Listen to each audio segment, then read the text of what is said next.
15 August 1947ला भारताला स्वातंत्र्य मिळालं. 26 नोव्हेंबर 1949ला भारताची राज्यघटना लिहून पूर्ण झाली आणि 25 नोव्हेंबर 1949ला संविधान सभेची शेवटची बैठक देखील झाली. अर्थातच 25 नोव्हेंबर 1949 नंतर 26 नोव्हेंबर 1949 पासून या देशामध्ये संविधानाची अंमलबजावणी व्हायला हवी होती आणि 26 नोव्हेंबर 1949 हा दिवसच खऱ्या अर्थानं प्रजासत्ताक दिन म्हणून साजरा केला जायला हवा होता, परंतु असं झालं नाही. नेमकं 26 जानेवारीलाच प्रजासत्ताक दिन का साजरा केला जातो असा प्रश्न अनेकांच्या मनामध्ये असतो, परंतु याचं खरं कारण किंवा इतिहासामधलं याचं खरं उत्तर कोणालाच माहीत नसतं की 26 जानेवारीलाच प्रजासत्ताक दिन का साजरा केला जातो. आपल्या सगळ्यांनाच माहिती आहे की 15 ऑगस्ट 1947ला भारताला स्वातंत्र्य मिळालं. यापूर्वीच 1946 पासूनच संविधान सभेच्या कामकाजाची सुरुवात देखील झालेली होती. संविधान लिहायला देखील सुरुवात झालेली होती. 2 वर्षे 11 महिने आणि 17 दिवस संविधानाचं कामकाज चाललेलं होतं आणि 25 नोव्हेंबर 1949ला संविधान सभेची शेवटची बैठक देखील झालेली होती. 25 नोव्हेंबर 1949ला संविधान सभेमध्ये डॉक्टर बाबासाहेब आंबेडकरांचं शेवटचं भाषणही झालेलं होतं आणि 26 नोव्हेंबर 1949 पासून हे संविधान लागू होणं गरजेचं होतं. परंतु भारतीय संविधानाच्या उद्देशपत्रिकेमध्ये 26 नोव्हेंबर हा दिवस भारतीय संविधानाच्या किंवा भारतीय संविधान स्वीकृतीचा दिवस म्हणून देखील साजरा केला जातो. परंतु 26 जानेवारी 1950लाच भारतीय प्रजासत्ताक दिन का साजरा केला जातो याचं कारण थोडंसं 20-25 वर्ष अगोदरचं आहे. मुळात 1927ला ज्यावेळेस सायमन कमिशन भारतामध्ये आलं होतं त्यावेळेस सायमन कमिशननं आपला अहवाल ब्रिटिश काउन्सिलला सादर केलेला होता आणि या अहवालामध्ये त्यांनी असं म्हटलेलं होतं की भविष्यामध्ये जर भारताला स्वातंत्र्य हवं असेल तर भारतीय लोकांनी त्यांची एक स्वलिखित राज्यघटना तयार करणं गरजेचं आहे.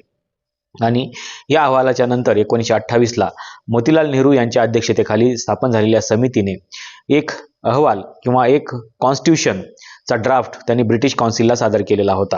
हे भारतातलं पहिलं संविधान होतं. हेच संविधान लागू करून भारताला स्वातंत्र्य देण्यात यावं अशी मागणी काँग्रेसने केलेली होती आणि म्हणूनच काँग्रेसला अशी अपेक्षा होती की जानेवारी 1930 पासून आपल्याला स्वातंत्र्य मिळेल आणि तशा प्रकारचा ठराव देखील त्यांनी लाहोरच्या अधिवेशनामध्ये पास केलेला होता आणि 1930ला त्यांनी 26 जानेवारी रोजी संपूर्ण स्वराज दिन देखील साजरा केलेला होता आणि म्हणून त्या दिवशी त्यांनी भारताचा पहिला स्वातंत्र्य दिन साजरा केला होता असं म्हटलं जातं. 26 नोव्हेंबर 1949ला संविधान स्वीकृत केलं गेलं, अंगीकृत केलं गेलं, परंतु ते संविधान तेव्हापासून लागू झालं नाही आणि म्हणून 26 जानेवारी 1930 या दिवसाची कुठे तरी आठवण राहावी आणि तोच दिवस आपला पूर्ण स्वराज डिक्लेरेशन म्हणून पास केला जावा किंवा त्या दिवसाची एक आठवण राहावी म्हणून 26 नोव्हेंबर 1949 पासून भारताचं संविधान लागू न करता ते 26 जानेवारी 1950ला लागू केलं गेलं आणि त्याच दिवशी खऱ्या अर्थानं भारत प्रजासत्ताक झाला असं सांगितलं गेलं आणि म्हणून 26 नोव्हेंबर 1949ला जो प्रजासत्ताक दिन साजरा व्हायला हवा होता तो दिवस साजरा केला गेला नाही, कारण 26 जानेवारी 1930ची आठवण काँग्रेसला पुढे ठेवायची होती आणि म्हणून काँग्रेसने हा दिवस पुढे ढकलला आणि त्यांनी 26 जानेवारी 1950ला भारताचं संविधान स्वीकृत केलं आणि त्याच दिवशी त्याची अंमलबजावणी देखील केली आणि म्हणून 26 जानेवारी हा दिवस खऱ्या अर्थानं प्रजासत्ताक दिन म्हणून साजरा केला जातो.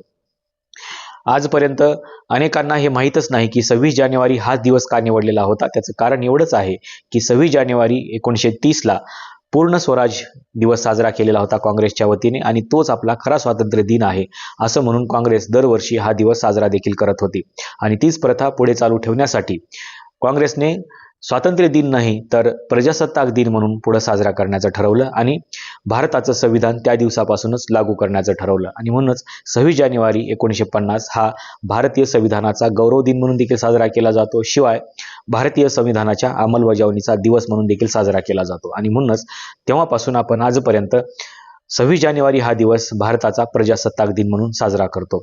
याचे अनेक संदर्भ इतिहासामध्ये आहेत. हे संदर्भ तुम्ही सहजासहजी कुठेही वाचू शकता. हा संदर्भ तुम्हाला कसा वाटला हे सांगायला विसरू नका आणि 26 जानेवारीला आपण जर एखाद्या ठिकाणी स्पीच देत असाल तर त्या स्पीचमध्ये याचा उल्लेख करायला देखील विसरू नका. आजचा हा संदर्भ तुम्हाला कसा वाटला हे सांगायला विसरू नका. आजच्या व्हिडिओमध्ये आपण इथेच थांबूया. धन्यवाद. तुम्हाला सगळ्यांना भारतीय प्रजासत्ताक दिनाच्या खूप खूप शुभेच्छा. हे वर्ष भारतीय संविधानाच्या अंमलबजावणीचं 75 वर्ष म्हणजेच अमृत महोत्सव वर्ष म्हणून देखील साजरं केलं गेलेलं आहे आणि त्यानिमित्ताने अनेक उपक्रम देखील आपण वेगवेगळ्या स्तरावरती राबवलेले आहेत. पुन्हा एकदा आपल्या सगळ्यांना प्रजासत्ताक दिनाच्या खूप खूप शुभेच्छा. धन्यवाद.